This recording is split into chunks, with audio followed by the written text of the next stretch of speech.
កាលខ្ញុំនៅរៀនគ្រូបានដាក់តែងសេចក្តីរៀបរាប់ពីអន្តន័យតម្លៃពីពុកនិងម៉ែទឹកភ្នែកខ្ញុំហូរខួរក្បាលក៏ដូចតូទេខំកាន់បិចសរសេរប៉ុន្តែបានប៉ិនទុំពីទឹកភ្នែកហូរស្រក់តក់តង់នៅលើសៀវភៅឲ្យខ្ញុំរៀបរាប់ដេញទៅបើខ្លួនគ្មានពុកដូចគេសំបងអត់បាធំឡើងកាលណាឃើញតែអ្នកម៉ែម្នាក់គត់នៅក្បែរមើលថែខ្ញុំគ្រប់ពេលវេលាលើលោកនេះពុកខ្ញុំមិនដូចពុកគេទេកាលពុកគាត់សំបែកម៉ែយំសំពាំងដល់ដីពុកមានស្រីផ្សេងម៉ែយំសើតែលេចលោកីកាលនោះខ្ញុំនៅក្មេងខ្ចីមិនតន់ដឹងអីត្រឹមយំតាមម៉ែ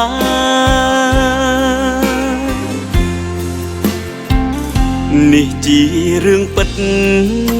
ជីវិតរបស់មនុស្សម្នាក់ព្រោះតែខ្លាចប្រឡងធ្លាក់ទើបទៅលួចមើលពុកគេពីតូចដល់ធំពុកខ្ញុំមិនដែលមើលថែក៏ខ្ញុំអាចសរសេរថាពុកខ្ញុំសែនមានគុណណាស់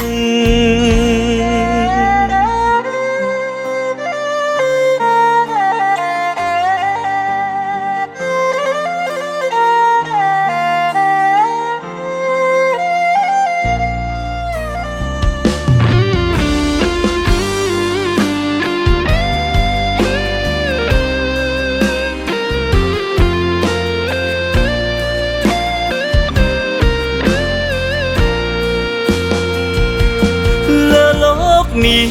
ពុកខ្ញុំមិនដូចពុកគេទេកាលពុកគាត់សំបែកម៉ែយំសំពាំងដល់ដីពុកមានស្រីផ្សេងម៉ែយំសើតែលេចលោកីកាលនោះខ្ញុំនៅក្មេងខ្ចីមិនតន់ដឹងអីត្រឹមយំតាមម៉ែ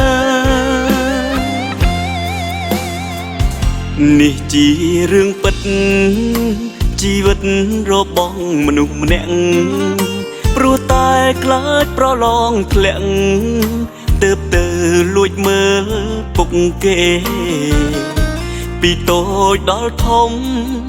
ពុកខ្ញុំមិនដែលមើលថែ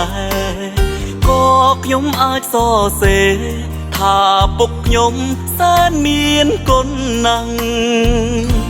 ពីតូចដល់ធំពុកខ្ញុំមិនដែលមើលថែក៏ខ្ញុំអាចសរសេរថាពុកខ្ញុំសែនមានគុណណាស់